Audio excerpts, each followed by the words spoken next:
Shalom saudaraku, mulai hari ini kita akan mengadakan seminar teologi online 2 session yang berjudul Apakah Tanda 666 adalah Microchip?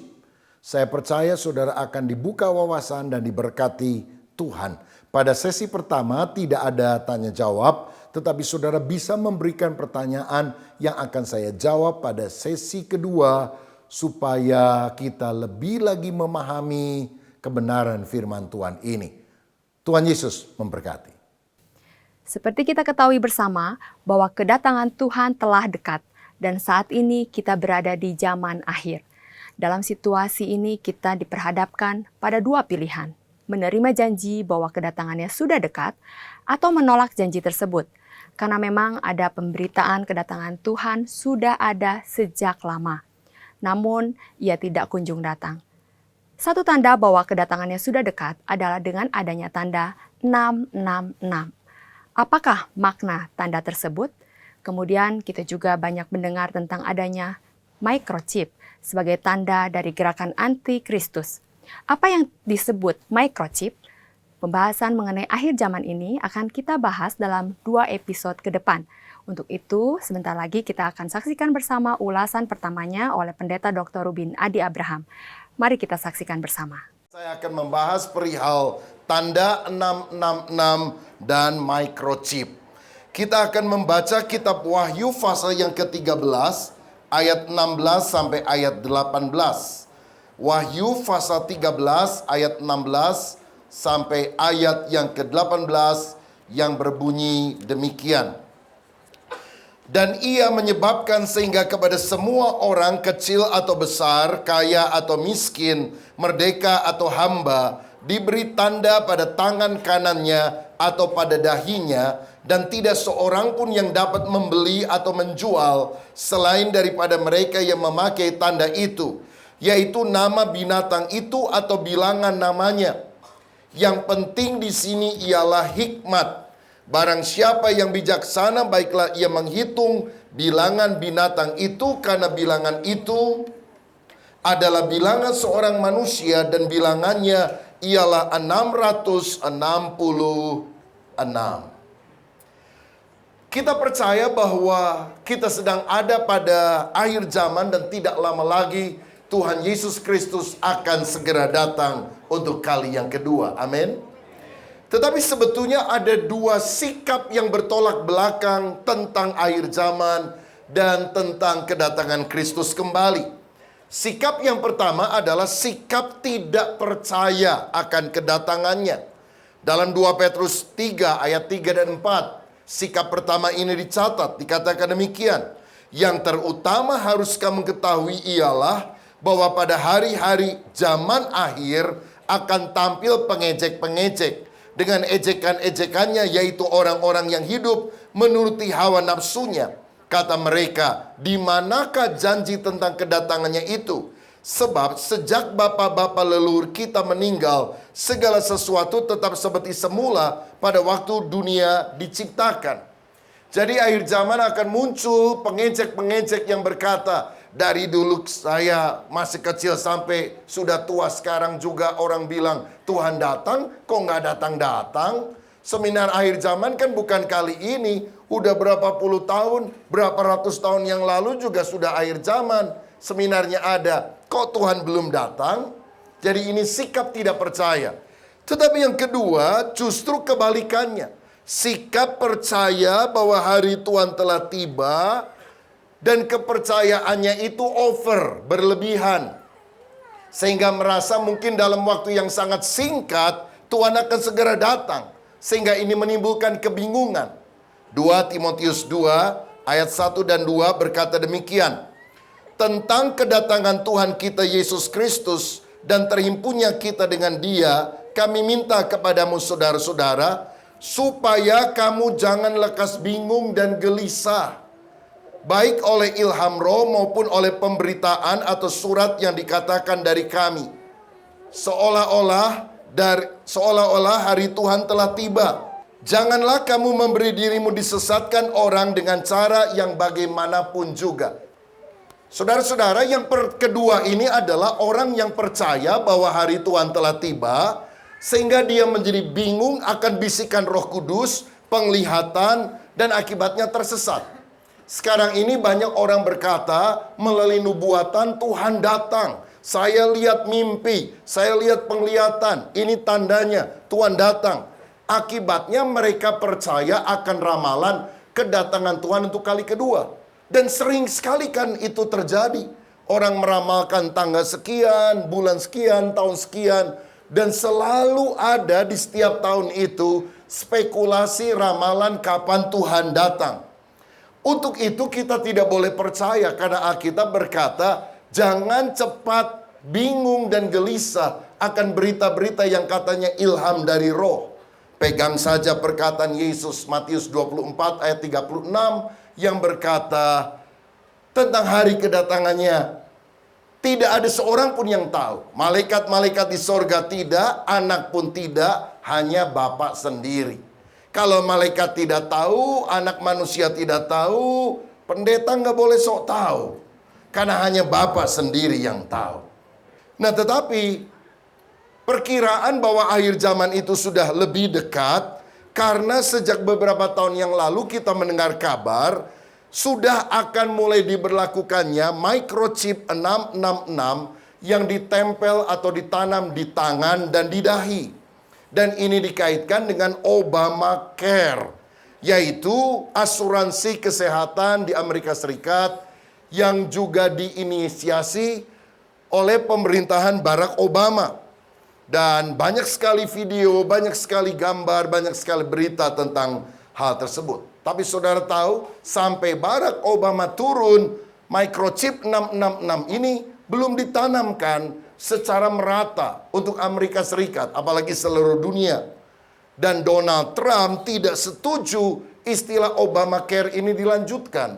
Bahkan beberapa kebijakan yang telah dibuat oleh pemerintahan yang lama, itu kemudian berusaha dia robah.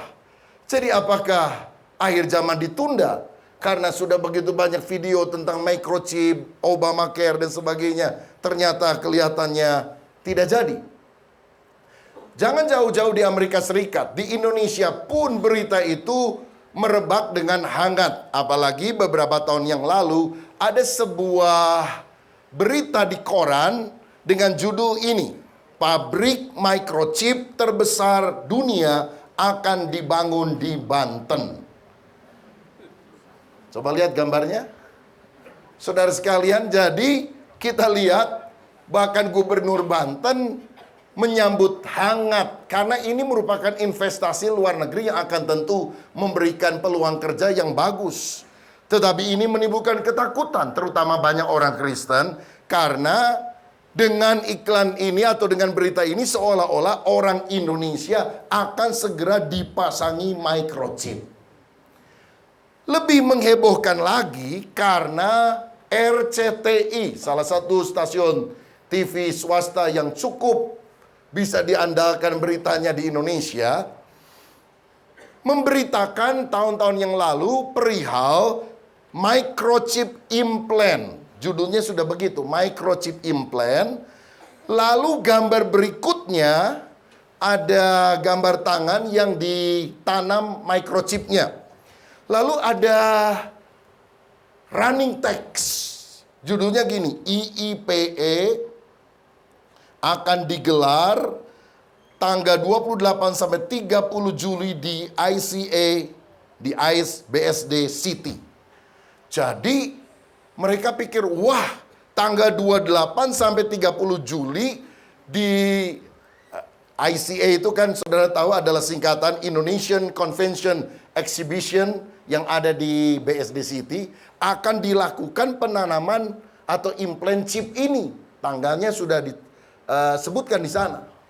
Sehingga hebohlah melalui media sosial dan sebagainya akan ada penanaman microchip di BSD City. Tapi ternyata manajemen dari BSD City membantah hal tersebut. Dan mereka menyebarkan melalui berbagai media tidak ada penanaman microchip pada tanggal sekian. Karena running text-nya itu adalah tentang kegiatan yang namanya IIPE. Yang singkatannya Indonesia International Pet Expo. Jadi ini saudara-saudara, pameran anjing, pameran kucing dan sebagainya, running text-nya datang begitu. Pas lagi ada berita, tangan dimasukin ini. Memang orang Indonesia kan kreatif sekali, saudara. Suka menghubung-hubungkan ya. Ya teologianya itu teologia kirata, dikira-kira supaya nyata, kira-kira begitu. Jadi muncullah kehebohan-kehebohan semacam ini yang menurut saya agak memalukan. Orang-orang Kristen yang mungkin agak tulus tapi tidak menggunakan akal budi yang sesuai dengan firman Tuhan, akhirnya menjadi bahan cemoohan, bahan ejekan. Nah, kembali pada pertanyaan, apakah microchip itu adalah tanda 666? Saya mau katakan bahwa sebelum microchip ini muncul, sudah ada alat-alat teknologi lain yang ketika pertama kali dikenalkan, langsung dicap sebagai alat antikris. Langsung dicap bahwa ini alat 666 dan pertanda Tuhan Yesus akan segera datang untuk kali kedua. Alat yang saya maksudkan misalnya komputer. Saudara, begitu komputer itu muncul, banyak orang-orang yang sekarang mungkin sudah berusia cukup lanjut berpikir bahwa ini adalah alat antikris. Bahkan ada yang menganggap komputer itu sendiri adalah antikris. Karena menurut gematria, yaitu penafsiran Yahudi tentang makna di balik angka-angka, komputer itu COMPUTER itu punya makna sendiri. C itu kan huruf ketiga dalam abjad Latin. 3 kali 6, 18. O, 15 kali 6, 90. Jadi kalau dijumlah, angkanya komputer dikali 6, maka jumlahnya 666. Begitu, saudara. Tapi sekarang kita sadar bahwa komputer adalah alat teknologi dalam dunia yang makin maju. Dan kalau saudara hadir di dalam seminar ini kan bisa ditampilkan di depan karena ada komputernya. Apakah kita pengikut antikris kah semuanya? Karena kita menggunakan komputer? Tentu saja tidak.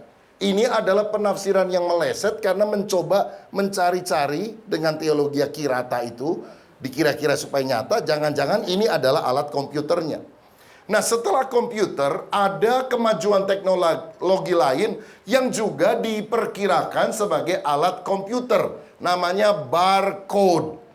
Karena barcode itu pakai grafik batang yang konon paling depan angkanya 6, di tengah 6, di paling akhir adalah 666. Begitu.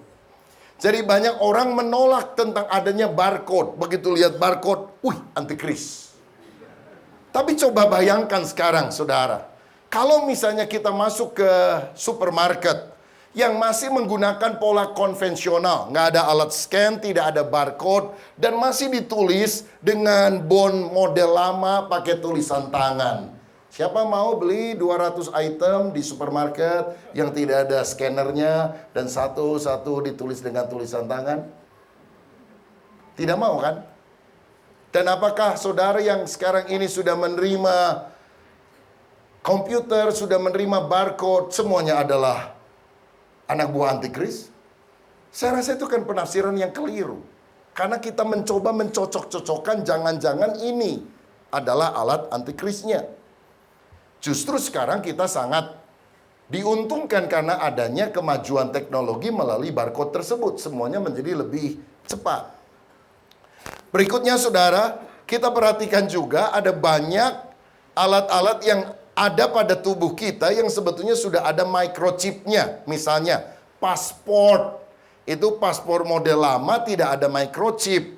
Tetapi paspor baru ada microchip. Keuntungan paspor baru adalah di negara-negara tertentu sudah tidak usah mengurus visa. Karena sudah bisa langsung diterima di dalam negara tersebut. Kenapa? Dengan microchip, data kita sudah langsung terhubung dengan internet dan mereka punya semua data kita. Begitu. Lalu kemudian KTP. Punya KTP elektronik? Siapa yang KTP-nya masih jadul? Belum ada, tidak pakai KTP? Masih lama saudara punya KTP-nya itu ya. Masalahnya masih di pengadilan, belum tuntas. Saudara-saudara, iktp itu semuanya pakai microchip. Kemudian handphone. Saudara punya handphone? Ada kartunya nggak di sana? Ada microchipnya nggak? Wah, murid antikris semua kalau begitu. Apakah demikian? Credit card. Siapa yang punya credit card? Apakah ada microchipnya di sana? Ada. Jadi kita lihat, begitu komputer muncul, dianggap alat antikris. Begitu barcode muncul, dianggap alat antikris. Sekarang ini yang menjadi sasaran tembak adalah microchip. Begitu microchip mulai muncul, disebut alat antikris. Nah, dengan rentetan komputer, barcode, microchip ini, coba kita menjadi anak Tuhan yang percaya kepada Tuhan, firman-Nya, tapi berpikir lebih cerdas begitu. Apakah kita tidak akan mengulangi lagi kesalahan-kesalahan orang yang mengira-ngira jangan-jangan ini adalah alat daripada antikris atau 666 itu? Nah, lebih daripada itu, sekarang ada orang yang menganggap bahwa internet adalah alat antikris. Karena apa saja web yang dibuka itu kan ada tulisan www ya. Bukan wassalamualaikum warahmatullahi wabarakatuh, saudara sekalian. Tapi singkatan World Wide Web, www. Dan saudara tahu, www ini kalau dalam tulisan Ibrani adalah huruf ke-6. Vav atau wow. Jadi tulisannya vav atau wow 666. Berarti yang suka buka mbah Google, saudara sudah ada dalam sistem antikris. Apalagi Google Chrome itu lambangnya adalah 666. Begitu. Bulat tapi 666. Buka internet, pengikutnya antikris. Semua yang berkaitan dengan World Wide Web, www, itu dihubungkan dengan antikris. Jadi selalu pada setiap zaman, orang menghubung-hubungkan, mengira-ngira, ini adalah alat daripada antikris. Nah, saudara-saudara, jika itu merupakan dasar kita berpikir, apakah kita tidak menjadi orang yang fobia terhadap perkembangan-perkembangan teknologi yang ada dan selalu mengira-ngira ini adalah alat antikris? Mungkin pada satu hari saya akan bicara khusus tentang antikris itu sendiri. Karena antikris sendiri banyak sekali spekulasinya siapa dia. Ya, ada yang bilang Nero adalah antikris. Ada yang bilang Hitler adalah antikris. Ada yang bilang Michael Gorbachev adalah antikris. Beberapa tahun yang lalu orang yakin sekali Barack Obama adalah antikris. Bahkan sekarang ada yang bilang Donald Trump adalah antikris. Kok selalu beda-beda, saudara sekalian? Yaitulah teologi akhirata, dikira-kira supaya nyata. Nah, karena itu kita akan mulai melihatnya secara mendasar. Dalam teologi ada sebuah ilmu untuk menafsirkan Alkitab yang disebut sebagai hermeneutika. Ilmu hermeneutika melihat jenis penafsiran apa yang boleh kita gunakan dalam menilai sebuah kitab, menimbang sebuah kitab. Nah, ada banyak jenis metode penafsiran. Ada metode penafsiran alegoris, misalnya memberikan makna rohani kepada hal-hal yang biasa ada dalam Alkitab. Ada metode penafsiran dogmatis. Maksudnya gereja sudah punya kepercayaan demikian berdasarkan tradisi, lalu dicarikan padanan ayat yang kira-kira cocok dengan hal itu. Dan tentu pola penafsiran semacam ini bukanlah pola penafsiran yang alkitabiah. Metode penafsiran yang paling baik diterima adalah metode penafsiran literal. Bahasa sederhananya penafsiran wajar. Karena penafsiran literal ini adalah penafsiran yang membedakan mana makna hurufiah dan makna figuratif atau simbolis. Jadi kita melihat secara jernih, secara objektif, kalau Alkitab ngomong begini, hurufiah atau figuratif. Contoh, jika matamu menyesatkan engkau, cungkilah. Jika tanganmu menyesatkan, penggalah. Simbolis atau hurufiah. Kalau saudara berdosa, lalu mencungkil mata, memotong tangan, berubah nama kita semua. Si buta dari gua hantu, begitu. Kita kan harus memandang itu sebagai sesuatu yang figuratif, simbolis. Artinya dosa harus ditangani sampai ke akar-akarnya. Itu pakai bahasa hiperbol. Jika matamu menyesatkan, cungkil. Jadi babat dari sumbernya, begitu. Tapi tidak bisa diartikan secara harafiah. Nah, kalau kita membaca kitab Wahyu, maka kita juga harus menerapkan pola penafsiran literal, di mana kita membedakan mana makna hurufiah, mana makna simbolis. Membaca kitab-kitab sejarah tentu berbeda dengan membaca kitab-kitab puisi. Mazmur adalah kitab puisi. Ada banyak lagu-lagu, Amsal ada banyak sejenis pantun-pantun. Beda sekali cara membacanya dengan membaca kitab Kejadian. Nah, jadi pengenaan untuk kitab Wahyu paling baik dilakukan dengan penafsiran literal, membedakan makna hurufiah dan makna simbolis. Lagi pula kitab Wahyu itu bukan kitab yang baru ditulis 10-20 tahun yang lalu. Kitab Wahyu adalah kitab yang sudah ditulis pada abad yang pertama. Dan ketika ditulis memang itu adalah nubuatan yang akan terjadi di masa yang akan datang. Pertanyaannya, sudah digenapi atau belum? Jawabannya, ada yang sudah digenapi. Karena ditulis pada abad pertama, mungkin penggenapannya pada awal abad kedua, pada abad ketiga, kan bisa. Itu juga sudah merupakan nubuatan.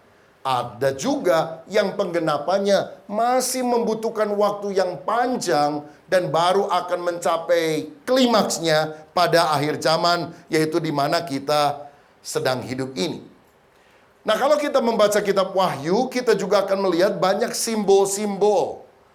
Misalnya dalam Wahyu 7 dikatakan ada 144.000 orang Yahudi yang akan diselamatkan. Pertanyaannya, apakah memang 144.000 orang Yahudi saja yang akan diselamatkan? Hurufiah atau simbolis? Saya percaya itu adalah simbolis. 12 kali 12, 144 kali 1000. Jadi 144.000. 12 suku Israel, 12 rasul dikali 1000. Ini bicara tentang kegenapan seluruh umat yang percaya kepada Kristus. Itu semuanya akan diselamatkan. Jadi tidak boleh dimaknai secara hurufiah.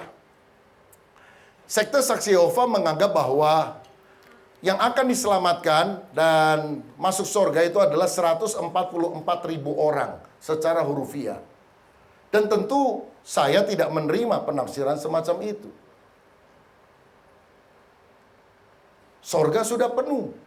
Karena sudah 144.000 orang yang ada di sana. Kenapa saya tidak jadi penganut dari Saksi Yehova? Karena udah full house surganya, saudara sekalian. Karena pengikutnya kan sekarang udah lebih dari 144.000. Saya percaya juga saya nggak kebagian surga. Lebih baik saya percaya kepada Injil yang berkata, di rumah Bapakku ada banyak tempat. Selalu tersedia tempat bagi orang yang percaya kepada Yesus Kristus. Dalam kitab Wahyu kita membaca juga naga. Ada naga yang turun. Apakah itu benar-benar ada naga yang turun? Ini kan simbolis. Yang melukiskan tentang iblis yang digambarkan seperti naga. Si ular tua itu. Dalam Wahyu 13, ada binatang yang keluar dari dalam laut. Apakah ini benar-benar ada monster seperti dari Loch Ness yang akan muncul pada akhir zaman dari dalam laut? Tentu tidak. Ini adalah gambaran orang biasa seperti kita. Tapi kalau boleh dikatakan berhati binatang, bahkan hatinya dikuasai iblis, sehingga dia ketika menjadi penguasa dunia atau mencoba menjadi penguasa dunia, minta disembah sebagai Allah. Lalu dikatakan dia akan didampingi oleh rekannya binatang yang keluar dari dalam bumi. Dan Alkitab menunjukkan itu adalah nabi palsu. Semuanya adalah simbolis. Tidak diartikan secara hurufiah. Setuju saudara? Simbolis, bukan hurufiah. Nah, kembali pada Wahyu 13 ayat yang pertama tadi saya baca bahwa Wahyu 13 bicara tentang tanda 666 di mana antikris akan memakai tanda itu bagi para pengikutnya sehingga mereka tidak bisa berjual beli selain yang menggunakan tanda tersebut. Sebetulnya inti daripada Wahyu 13 adalah peniruan iblis terhadap karya Kristus. Anti-Kristus, artinya lawannya Kristus, musuhnya Kristus, tiruannya Kristus. Kalau Kristus ngomong A, dia akan ngomong kebalikan dari A. Kalau Yesus melakukan ini, dia coba tiru. Setan itu tidak pernah orisinil. Setan itu selalu meniru, saudara-saudara. Nah, karena itulah Wahyu 13 adalah peniruan iblis terhadap karya Kristus yang digambarkan dengan simbol 666. Dan 666 ini adalah simbol kekalahan Kristus. Tafsiran yang paling klasik dalam teologi Kristen tentang makna 666 ini adalah sebagai berikut. 6 adalah angka manusia karena Allah menciptakan alam semesta dalam 6 hari dan pada hari yang ke-6 manusia diciptakan. Manusia yang ingin meninggikan diri seperti Allah, mencoba-coba berkali-kali untuk meninggikan diri seperti Allah, tapi tidak akan pernah bisa, selalu gagal, tidak bisa menyamai Kristus yang sempurna. Nah, kata Kristus yang sempurna, angka yang menunjukkan kesempurnaan biasanya diwakili dengan angka 7. Jadi walaupun antikris berusaha untuk menyamai Kristus, dia tidak akan pernah berhasil. Dia akan gagal. Kegagalan bukan cuma sekali. Dia ulang lagi, sampai 3 kali. Tritunggal kegagalan antikris ketika dia berusaha menyamai Kristus. Itu sebabnya 6 bisa bermakna gagal. Dia tidak akan pernah bisa menyamai Kristus yang sempurna yang dilukiskan dengan angka yang ke-7. Sehingga ketika manusia meninggikan diri 666, apa yang terjadi? Hukuman Allah akan menimpa mereka. Ada 7 materai, ada 7 sangkakala, ada 7 cawan. Dan saudara perlu tahu bahwa angka yang paling sering muncul di dalam kitab Wahyu bukan 666, tapi 777. 7 sangkakala, 7 cawan, 7 materai, 7 roh Allah, 7 sidang jemaat. Apalagi? 777. Berarti Tuhan tetap duduk di atas tahta. Dia yang mengontrol pemerintahan atas dunia, yang walaupun antikris berusaha untuk menyamainya, gagal. Nah, jika angka 666 ini, atau jika naga diartikan secara simbolis, binatang yang keluar dari dalam laut diartikan secara simbolis, binatang yang keluar dari dalam bumi diartikan secara simbolis, 144.000 orang diartikan secara simbolis. Lalu tiba-tiba 666 ini diartikan secara hurufiah, yaitu sesuatu yang ditempel di dahi dan di tangan. Apakah ini tafsirannya paralel atau tidak?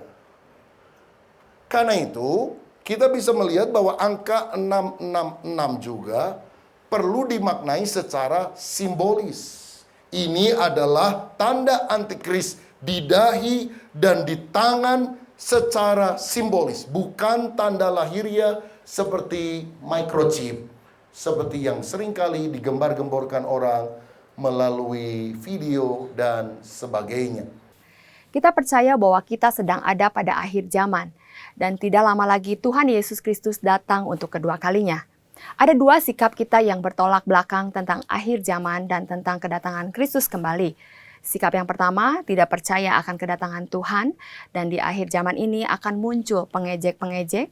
Dan sikap yang kedua, percaya bahwa hari Tuhan telah tiba, tapi terlalu berlebih, sehingga bingung dan akhirnya banyak orang tersesat dengan percaya ramalan.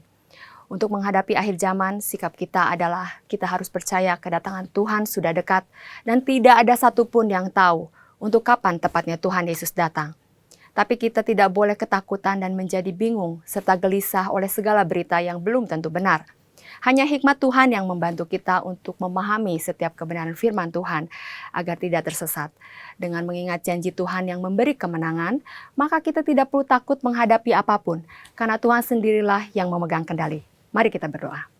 Tuhan Yesus, terima kasih Tuhan atas firman-Mu. Kami bersyukur Tuhan, sebentar lagi Engkau akan datang ke dunia ini Tuhan untuk kedua kalinya.